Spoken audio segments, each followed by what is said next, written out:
As a professor, one of my jobs is to teach students how to read, but it's a visual kind of reading. So I want to try to do the same with you, using this wonderful triptych, the most famous of Bosch's works in maybe of all of them, but certainly in the Prado, and then talk a little more specifically about a more complicated and perhaps less central work of his, the tabletop, which has many of the same subjects that come back again. When we read words, at least in Europe and other parts of the world that use the kind of standard Roman printing method, we read from left to right, and we read from top to bottom usually as well. So it makes a certain amount of sense to think of this particular triptych as something that you read from a left position, which, at least in this case, we know historically is the beginning of the story,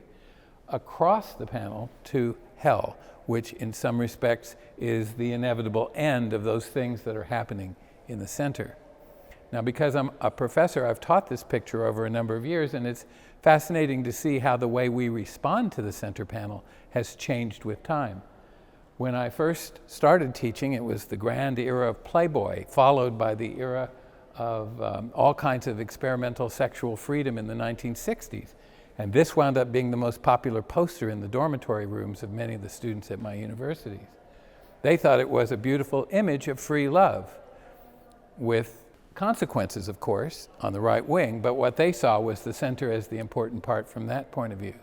Then came the AIDS crisis, and the idea of unprotected sex and free sex became a great deal more dangerous and stigmatized, so that suddenly people began to see the relationship of the hell panel to the center panel as perhaps more significant. So that's an aspect of looking at Bosch, whether you look at the religious triptychs or whether you look at these triptychs, which we know were made for a very aristocratic and wealthy client, a duke who lived in Brussels but had his central territories just north of there. That's an extraordinary important thing to know too about the audience for this picture and its kind of privileged access rather than public church access. I'd like to spend a little bit of time also though talking about the Prado tabletop, the 7 deadly sins and the 4 last things. If we think about it, those numbers already tell us that we're still dealing with the kind of systematic organization of thought that the Middle Ages tended to produce. In addition to the 7 deadly sins, there are, of course, the 7 virtues. 7 is a magical number because of the days of the week and what at the time were believed to be the 7 planets. It is not like these triptychs. It is, in fact, an almost square panel of wood, a different kind of wood than Bosch used in all his other pictures. It's on poplar, which may also reinforce the idea that we have that it might have been used as a tabletop. It has an extraordinary circular structure, which is not completely symmetrical in the round. That is to say, it has an axis which is defined by its center, a center which has a beautiful solar disk,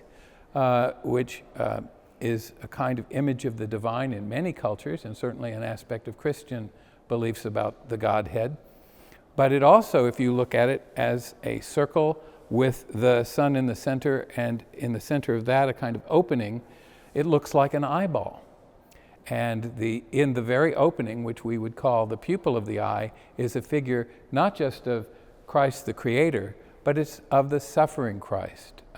And underneath is an inscription that says, "Beware, beware, God sees." God is watching. And from that circular structure come the radiating segments which actually act out the 7 deadly sins. And that's a really important aspect of Bosch that links that picture to this one, where the idea of luxury, defined as desire in the broadest sense, but also usually lustfulness and a kind of indulgence of all the senses, is something that's being played out here with the giant fruits, with the fertility of the world in general, and of course with the erotic aspects.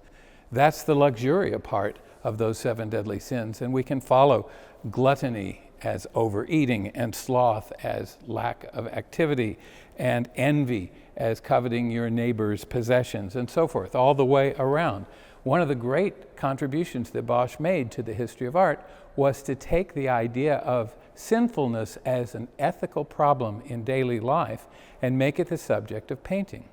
No longer was painting devoted to the portraits of the rich and powerful, or to the religious subjects that were connected to the church rituals of the Mass, but now the issue of the relationship of human behavior to divine judgment and the threat of hell is something that plays out in the tabletop as well. Around the corners of the square of the Seven Deadly Sins tabletop are what are called the four last things, starting with death, where on his deathbed a man's soul is contested between an angel and a demon, followed by the last judgment, where all are going to be judged by the return of Christ as the judging figure, and then the juxtaposition of heaven and hell. And in that particular picture, which again may be only from the workshop of Bosch, we see a much more explicit and much more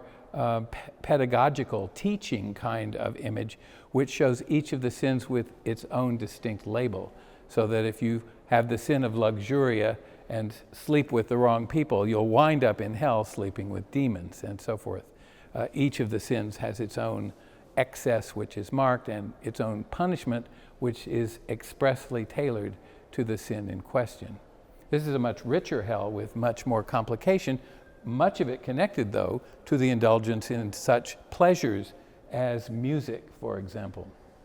or even the gaining of money and titles and wealth, and other things that would have been relevant to a princely aristocratic clientele that would have had the viewing of this picture in private. So that's a little bit about Bosch structures and how to read this work, as well as to read the Seven Deadly Sins and the Four Last Things.